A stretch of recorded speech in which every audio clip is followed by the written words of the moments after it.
for joining us in the library and on Zoom. Before we get started, I'll remind everybody who is on Zoom that you can type your questions or comments into the chat or Q&A, and I'll read them out loud at the end. And tonight I'm delighted to welcome travel guide and storyteller Margaret Jones, author of Walking Sacred Sites. Margaret Jones has a background in social work and education and a certificate in therapeutic storytelling. She's also, with funding from the state of Maine, developed Storytelling with Heart, a curriculum for professionals to create and use stories in their work and communities. In 2003, she received an award from the National Storytelling Association for her contribution in the field of therapeutic storytelling. And in addition to writing Walking Sacred Sites, she now travels internationally and leads small groups on guided tours to these sacred places. And now we will go on a journey too. Yes, you will. Thank you so much for coming.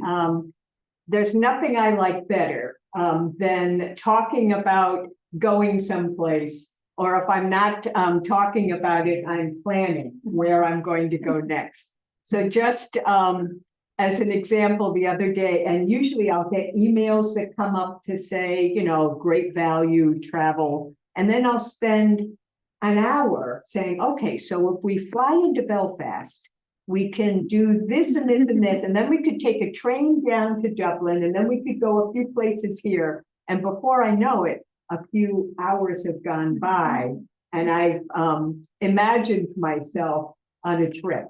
So it's a pleasure for me to be talking about not only this book, but also about taking you to some of these places. But just a couple of questions just to kind of get a sense about who's here. How many of you have traveled in the past, have gone to places that you would consider special or sacred, whether that's termed from the outside world, but a place that you feel a sense of connection and reverence? Yeah. How many of you, whenever you have traveled to some of these places, somehow get the feeling that either you've been here before or there's a sense of aliveness that you find sort of uncanny or curious, or perhaps a feeling that maybe you'd been here before, even though you had never been here before? I'm going to ask this question too. How many of you have felt as if when you're at this place that you're not quite sure if you're in the past, the present, or the future in this place? Yeah. So some of what we're going to talk about tonight is not only about travel, but about how and what happens to us when we go to some places where I call them sacred, although sacred sometimes has a religious connotation, and some of these places are religious. They're either Christian, but certainly they are all pagan, which is pre-Christian sites. But it's also a place that civilizations for thousands of years have come to this particular place to either worship or honor. I remember reading an author once saying he called it ritual landscape. So a place like London is actually a confluence of 4 rivers that come together.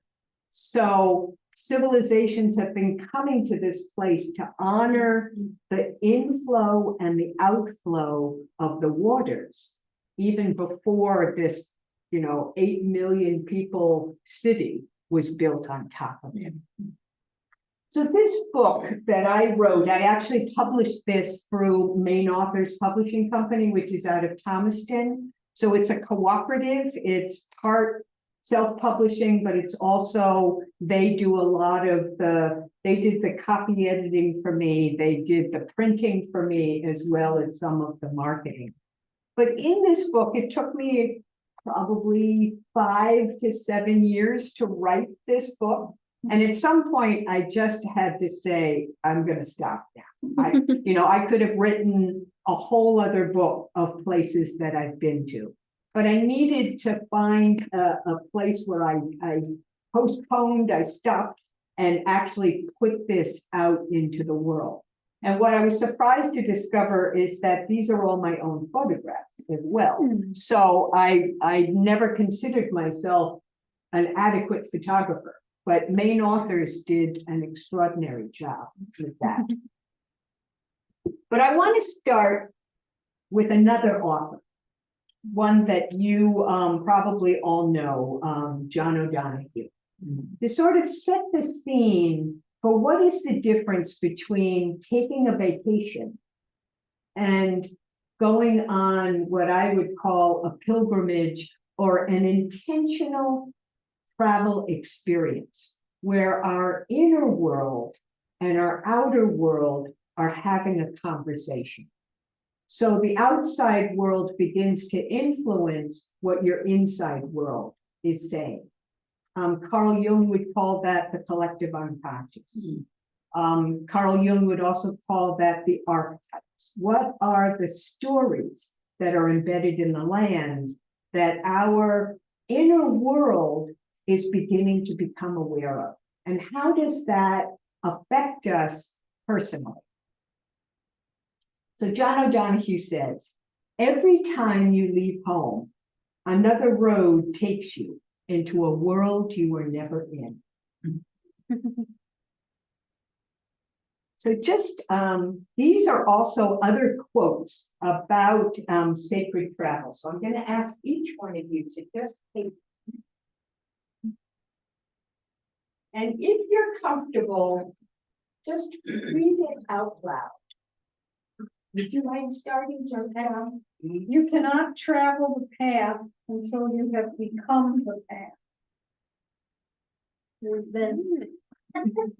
Yeah. Anybody else who's got a card be willing to just read something out loud? I think most of them are different, but you might start getting some of this. I'll start. Okay. Pilgrims are poets who create by taking journeys. Though we travel the world over to find the beautiful, we must carry it within us, for we find it not. An inch of surprise leads to a mile of gratefulness. You cannot travel the path until you have become the path.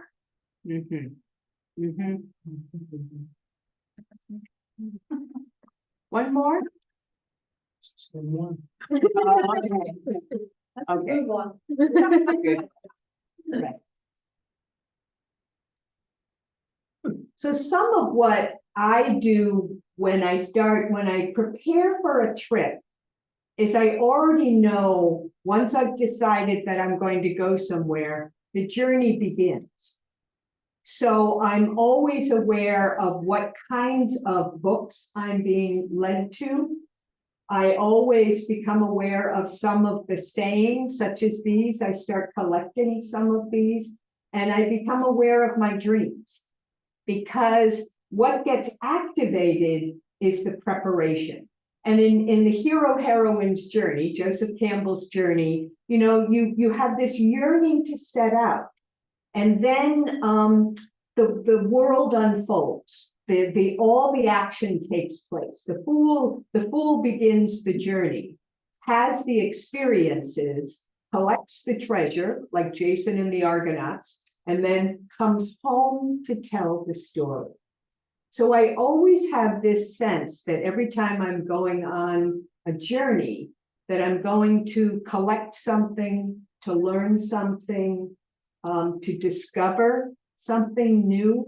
Even though I've been to some of these places, I've been to Wales probably over 50 times. But each time I go, there's something new to discover. And that's because I'm a little bit different each time. But I want to share with you, you know, why travel? What got me interested in even thinking about going to these places? And it came from one of my original storytellers. I'm gonna find my, And I'm going to read you a little bit about my nine, is what we called her. So my nine is my father's mother. So my longing to visit other countries started when I was little. I believe it started with the sound of two languages spoken in my house: English with a thin whine of a New Jersey accent, and Welsh, a cadence that filled the room like a song. And she had a very Welsh accent, you know, so she was always telling me to sit on her lap, and she would start to tell me stories about her home country of Wales. And I just remember as I would lean against her, you know, her soft chest, you know, the smell of witch hazel that would come from her cheeks. She would have this sense of longing for her country. And in Welsh, they call that haraeth. And haraeth is that deep well of longing to go back home.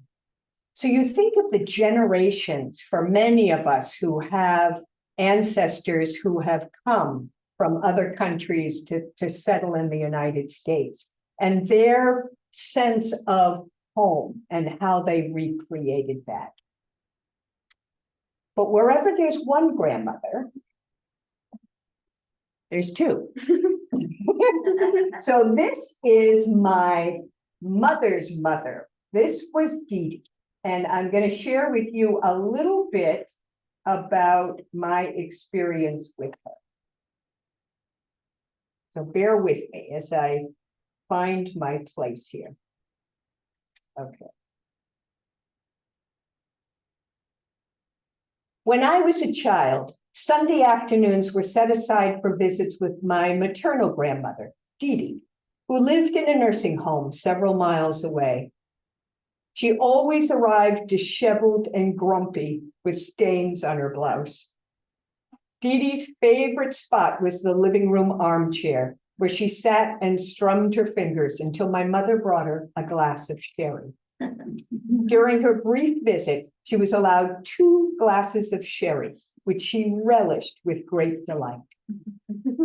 Now, once she was done drinking her sherry, she would regale us with stories. This is the house that Jack built, would come alive in my living room, leaving my sister and me wrapped in a magical cocoon of images. One day, when she was done with her stories, she blurted out, "You know, girls, you are related to Mary, Queen of Scots." And then we never talked about it again. You know, so that's when I began to think, I must be crazy here, because nobody's talking about the Stuarts. Until when my mother died, we buried her up in Springfield Center, New York. And as we went to the cemetery, there were 8 generations of Stuarts. So I was able to then start to trace my Scottish ancestry. I knew a lot about the Welsh, but I knew very little about the Scottish ancestry. And actually the front page or the front cover of this book is actually a place called Cairnholy in southern Scotland, which is right outside of Newton Stewart, where I was able to do a little bit of research. So when I was 19, I also started to travel. I had the travel bug, and I wanted to go back to some of the places where my grandmother, both my grandmothers, had told me some stories about it. So I'm going to take you back in time a little bit. I'm going to take you to some of these landscapes that I started to explore for a whole variety of reasons, and some of my experiences and some of my learnings as I went to them. So this is our first place. So the journey begins on page 15. Why I chose to travel to Tintagel, England in the summer of 1989 eludes me now. The most likely reason was that I was escaping from a painful divorce. But in the midst of that, I was reading The Mists of Avalon by Marion Zimmer Bradley, which began with the words, "Even in high summer, Tintagel was a haunted place." I had recalled the stories of King Arthur, and this Mists of Avalon told a deeper side of the story, digging into the lives of the women in King Arthur's court. I became intrigued by the story of Igraine, King Arthur's mother, who in the first chapter of the book is depicted as a silhouette leaning against the castle walls on the headland, gazing out over the turbulent sea.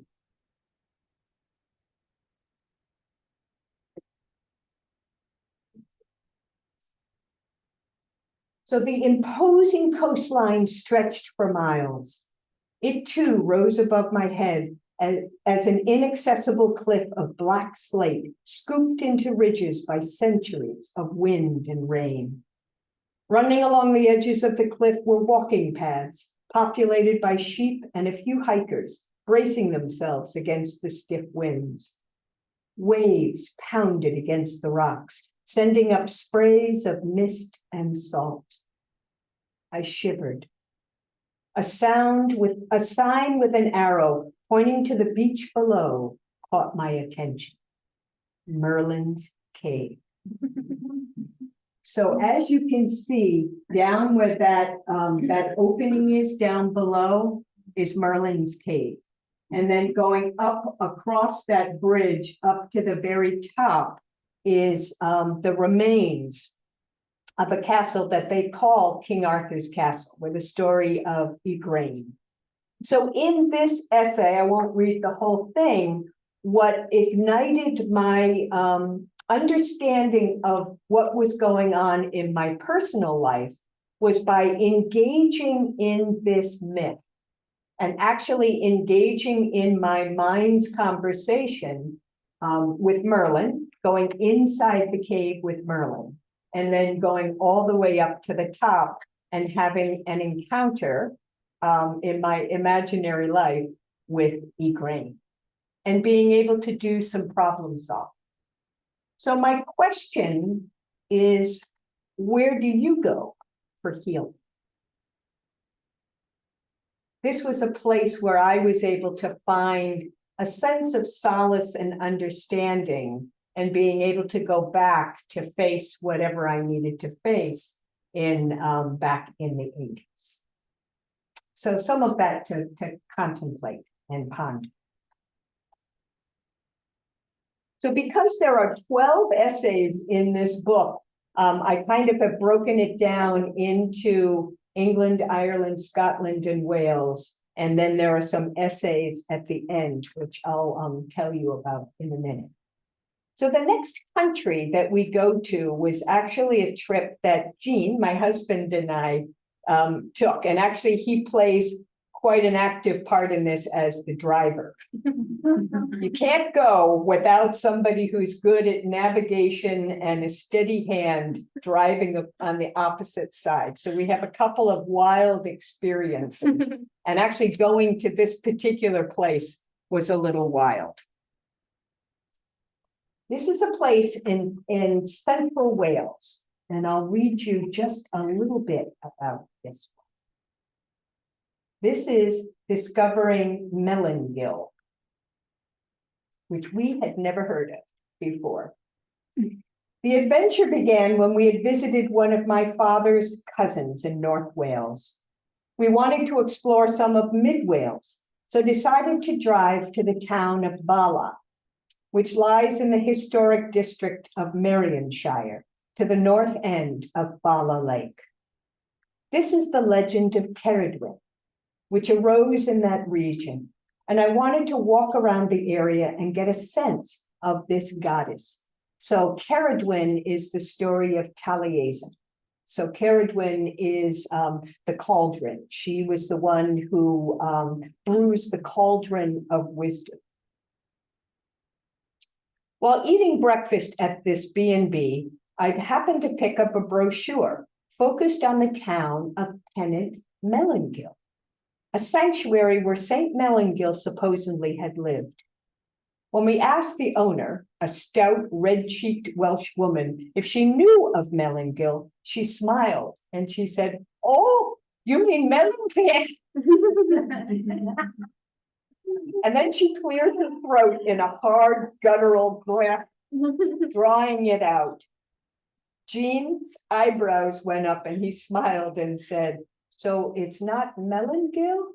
"Oh, no," the B&B owner replied. In Welsh, it's Mellingill. She's a legend in this part of the country."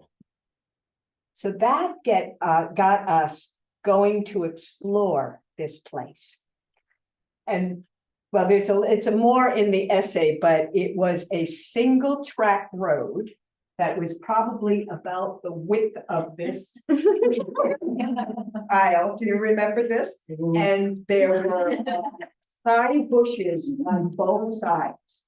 So you couldn't see anybody coming around the corner, and you couldn't see anything, and there was grouse and pheasants that would fly out in front of us. It was the most nerve-wracking experience. It was a true test of fortitude to get to this place. It was at least a mile long to come off the road and just follow our nose and this dirt road. But when we got there, right, we found this lovely little chapel. And there's an experience of going in, but I'll share just this part here. Behind the altar, a doorway led into a small room called the apse. I folded my hands in front of me and quietly entered. Immediately, the sunlight disappeared and the atmosphere turned dim and cool. The stark white walls closed in on me. The room felt like a monk's cell, contained and silent. In the corner was a raised stone step that appeared to be a makeshift altar. Various objects were carefully laid out on it. Feathers tied with leather, a burnt candle, crystals, and cards with handwritten notes. Hanging on the wall was a woven tapestry with the name Saint Mellingill sewn in golden threads. Beneath her name was a strip of sky made of blue fabric, one of green for mountains, and a single figure of a woman dressed in a garnet dress, a rabbit clinging to her skirts. I knelt down and smelled the damp rising from between the stones. Was Mellingill buried beneath them? Nothing in this church indicated that her bones were still here, but her story, her essence, was still here. So she is the patron saint of hares. So she has not only a sanctuary, but she has an extraordinary swath of land that's been dedicated to her as a saint. And it's also a place of pilgrimage for many people. I'm going to read you a little bit and go to the next picture here. So Jean was leaving the chapel, and I walked behind him to the circular churchyard, passing several gravestones of World War I soldiers. The area was ringed with giant yew trees. And I stopped to marvel at their size. 3 of them had tufted green on their branch tips and towered over us, their gnarly trunks puckered with age. Some were known to be over 1,000 years old. Yew trees were Britain's sacred trees and were always found in graveyards, as they symbolized death and resurrection to the ancient Celts. The Druids conducted ceremonies among these groves. I gravitated to one gnarly old yew that spanned over 15 feet at its base. Its trunk was split open, like a secret doorway to the other world. I snuggled myself into its musty interior, inhaling its earthly scent. Such a feeling to be inside an old tree. I felt like I had found my grandmother's lap again. I stood there quietly, absorbing this special connection to a living thing that might have witnessed pagan rituals or seen Melangil play with her precious hairs. So it was a surprise to sort of discover this extraordinary tree, and then to be able to be enfolded by it was an incredible moment. So I want to take you from Wales. So we've gone from southern England, sort of northwest. And if you keep going west in Wales, you hit the water. And when you hit the water, you have to take the ferry and you end up going over to Ireland. So I'm going to take you across the country of Ireland to the west coast to a place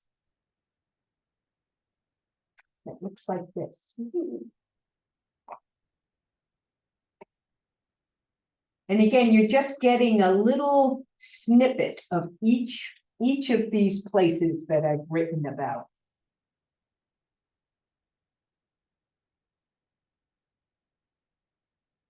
And this is titled The Burren, Fairies and Clues. Why have I come to this place?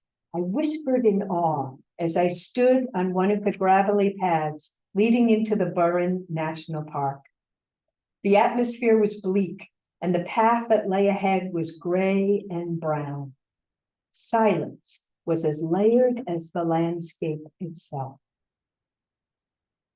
So we were with two other friends, and we did a silent walk in this national park.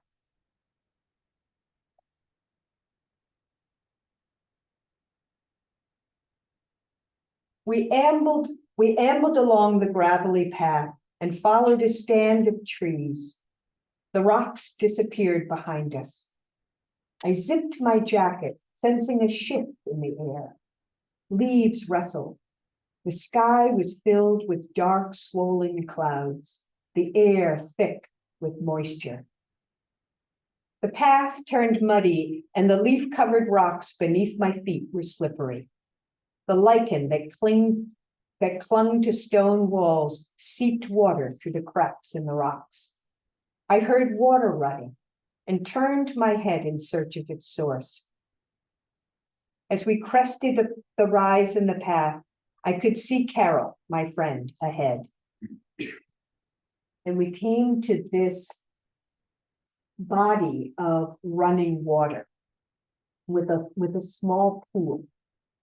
I knelt and gazed into the pool. Hundreds of coins glittered beneath the surface of the water, and I was reminded that this was a sacred place. The Celts believed that deities from the region lived in bodies of water, and people could be healed by coming here. I wondered what this particular body of water was used for, what its power had been. I reached out and trailed my fingers in the running water. A sense of calm settled over me as I wondered what deity lived here. Irish stories tell of the Well Maidens, a mythical race of fairies that would offer nourishment to all who respected them. If a visitor was disrespectful, the water receded and the well dried up. So as we were here, we heard voices in the background, and there was a woman talking and leading two other people on a path. So when we asked her, "Where are you going?" And she said, "Oh, if you'd like, you can come with me." So we followed her and ended up. Several minutes later, we were standing in an area covered with moss, broken branches, and ivy clutching scattered rocks. An indentation in the earth made a circle around us. I felt off kilter, as if the ground beneath my feet were uneven. I looked down and saw that the ground was solid, yet I felt dizzy. I groped for a branch and hung on. So the woman's name was Scylla, and she said, "This is a fairy ring." I turned 180 degrees, breathing the air and imagining who may have walked here. Witches, pagan, priests, women. All stories were invisible to us now. We could only hear them from the locals who knew the land and the folklore. As I turned, my eyes landed on a gnarled tree, enveloped in moss and invasive vines. An ancient tree, I said. "Oh, yes," said Scylla the guide. "This one is over 600 years old." "That's the 14th century, Jean said. Oops, that happened last time. So here's this being tree, another tree. So we have the yew trees, and then we have these kind of wild beings. And I happen to be on Instagram with people who post old trees. It's amazing how many throughout the world have a sense of embodiment, a sense of awareness and a consciousness. It's kind of amazing. You know what kind of tree it was? It could have been, I mean, what's the hawthorn is one of the common trees there. Yeah, I'm not sure. You'd never be able to tell by the bark, No, because you can't see the bark. right. It's like it's dressed. It's got its skin on it. Yes.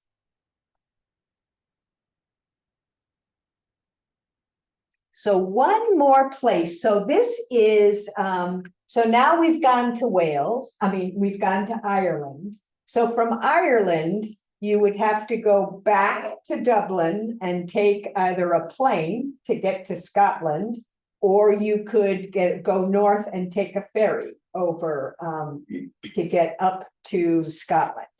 And if any of you have been to Scotland, it's a massive, it's really a big spread out country that's difficult to get around unless you have some kind of a car.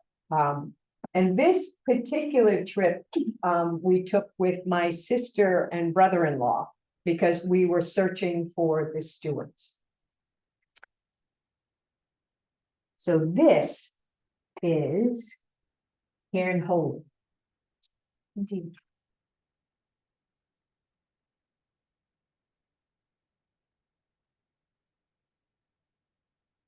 And we had no idea that this place even existed until we got over there. And again, oftentimes I discover things either sitting at breakfast and picking up a brochure, or we're staying at a house and I happen to open a book of sacred sites. So I do have a collection of books from over the years that are not only Christian sites, but also the pagan sites. And some of those references come from fantasy novels. It comes from shamanic people who have written books about studying shamanism, Celtic shamanism. So my field of research has really spread out in terms of gleaning little pieces of information that just ignite it's almost like a spark that goes on inside my head and says, that's where I need to go. Or I'm looking at a map. So we happen to be driving down the road and I see a map that has a little squiggly line and I want to know what that is. And then all of a sudden, we're walking across a field and you discover something like this. So let me find this page. This is the hard part about being a storyteller, is because I have to read what I wrote. All right. So when we got here, we followed a well-worn path embedded with twisted tree roots to the top of a hill, where it flattened out into a field. I stopped short, stunned by the view of stones standing upright or leaning haphazardly against each other, while other stones lay on their sides. One section looked like it might have been the entrance to a burial chamber that had collapsed under the weight of the earth, leaving only skeletal, stony remains. I gazed at the larger of the two stone structures and noticed a flattened area that looked like a forecourt. The inner chamber was too narrow to enter, so I peered into the entrance. It smelled musty and old. So there is, right. So you can get a sense of what that burial chamber actually looked like. And you can see the grass on the top was actually the roof that had somewhat collapsed in on itself. So a far more well-developed burial chamber is Newgrange. So Newgrange is kind of the UNESCO World Heritage Site. Many of these you'll find a little plaque on the side of the road, but literally this was in a farmer's field. So we were just walking across his private property.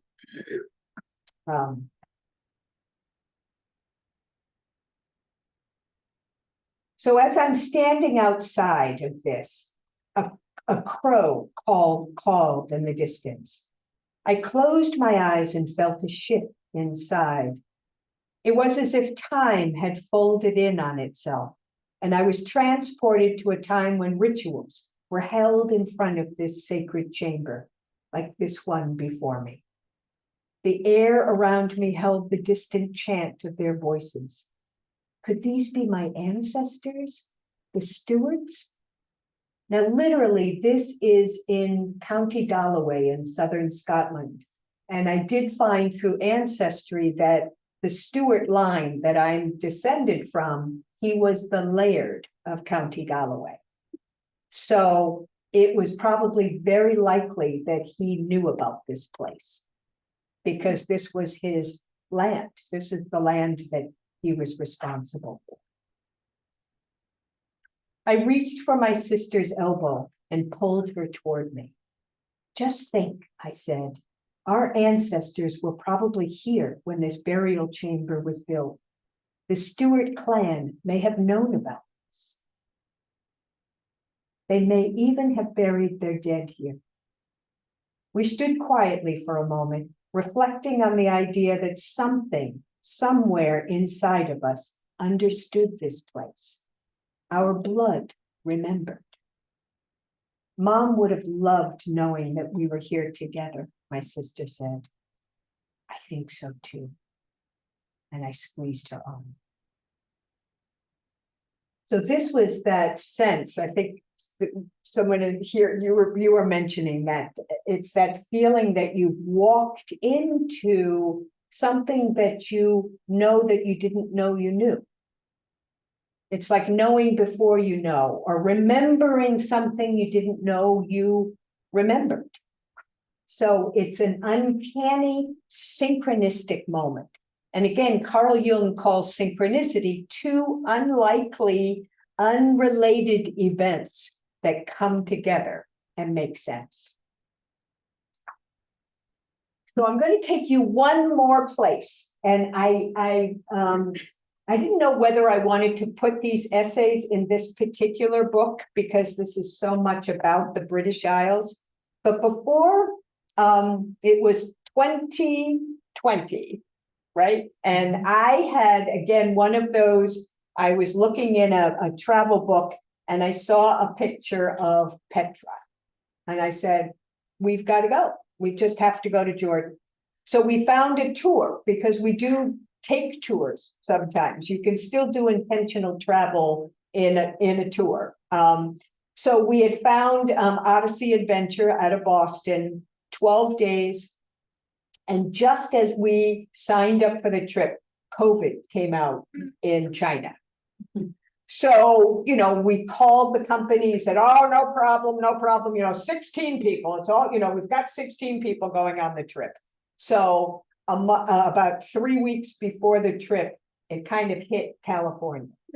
And then was creeping toward Chicago. So each week I would call, oh, no, we're going, we've got 12 people. 12 people are going.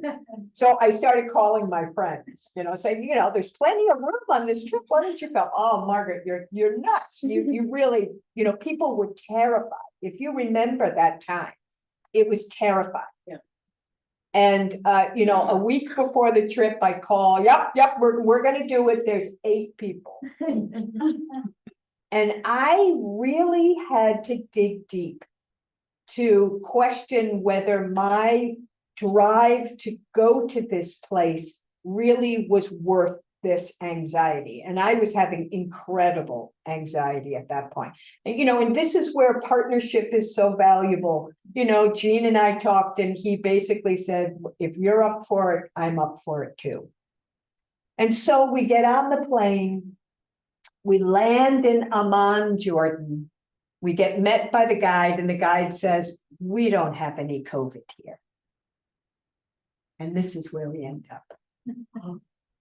So this is the opening to the Seek. It's called the Seek. And the Seek is a mile-long walk that takes you through the mountains before you even get to the city of Petra.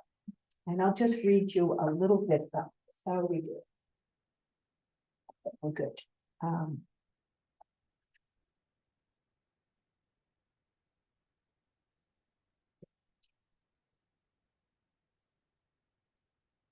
So,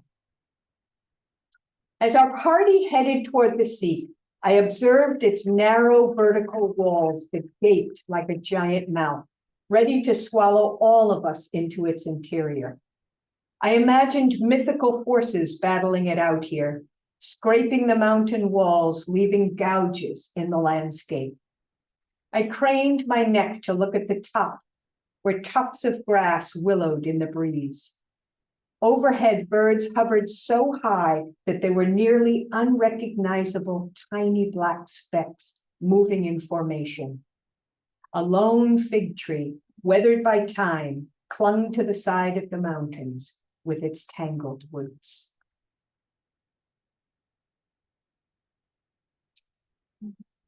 The road sloped gently downward, and I had the feeling of walking between high walls of a cathedral. Sounds softened, and people spread out as if needing to be alone with their thoughts. The road flowed downward like a river. And as you can see here, this is before you even get to the city. You can see these holes up here. So this is sort of an amphitheater.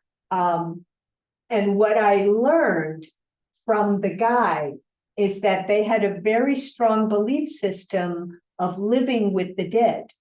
So there's lots of customs in Ireland. Oftentimes they live on top of the dead. They bury them under the house, and they live with their relatives on top of the dead. Here, they lived alongside the dead. So I always got this image of, here they are watching a play, or they're watching some games going on, and the dead have the box seats. They're the ones who've got the best view. So there was a remarkable sense of reverence for the ancestors that had come before them, and that they lived side by side with them. And there are so many stories of gods and goddesses in here. So in my essay, there are stories about the genie, the story of the genie, but also about the goddess Al-Uza, who is a star-like goddess. So she had, they didn't make images of humans, that they believed that their gods and goddesses were superhuman. They were extra human, extraterrestrial, I guess. And that they made these square blocks, and she had 2 stars. So did she come from the stars? We don't know. And this is the iconic photograph that oftentimes you see. This is called the treasury. And I'll just read just a tad about this.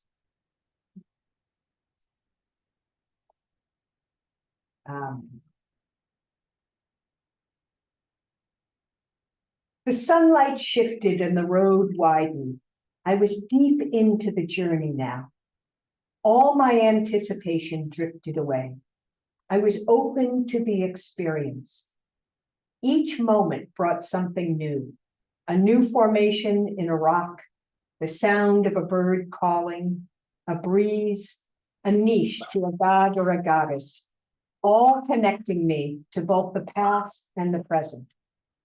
One moment I was in awe at the sight of a statue as old as time, or the treasury built for a king, or I was filled with sadness, not knowing why.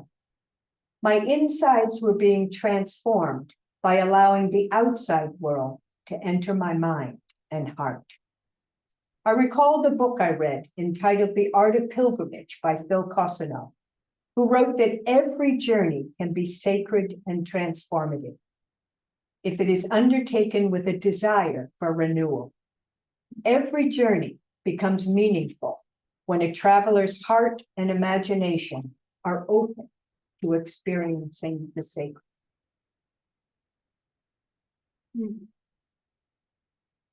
And I leave you tonight in my own backyard. So on the right-hand side is is the garden along our fence in our yard in Old Orchard Beach. And on the left here is actually one of my favorite walks in Ferry Beach State Park. So even though we've gone very far, where we can find our sense of peace, our sense of the sacred, our sense of knowing our place in the world and how we are all connected can come just as easily by walking our own landscape and honoring that which is precious to us near and far away.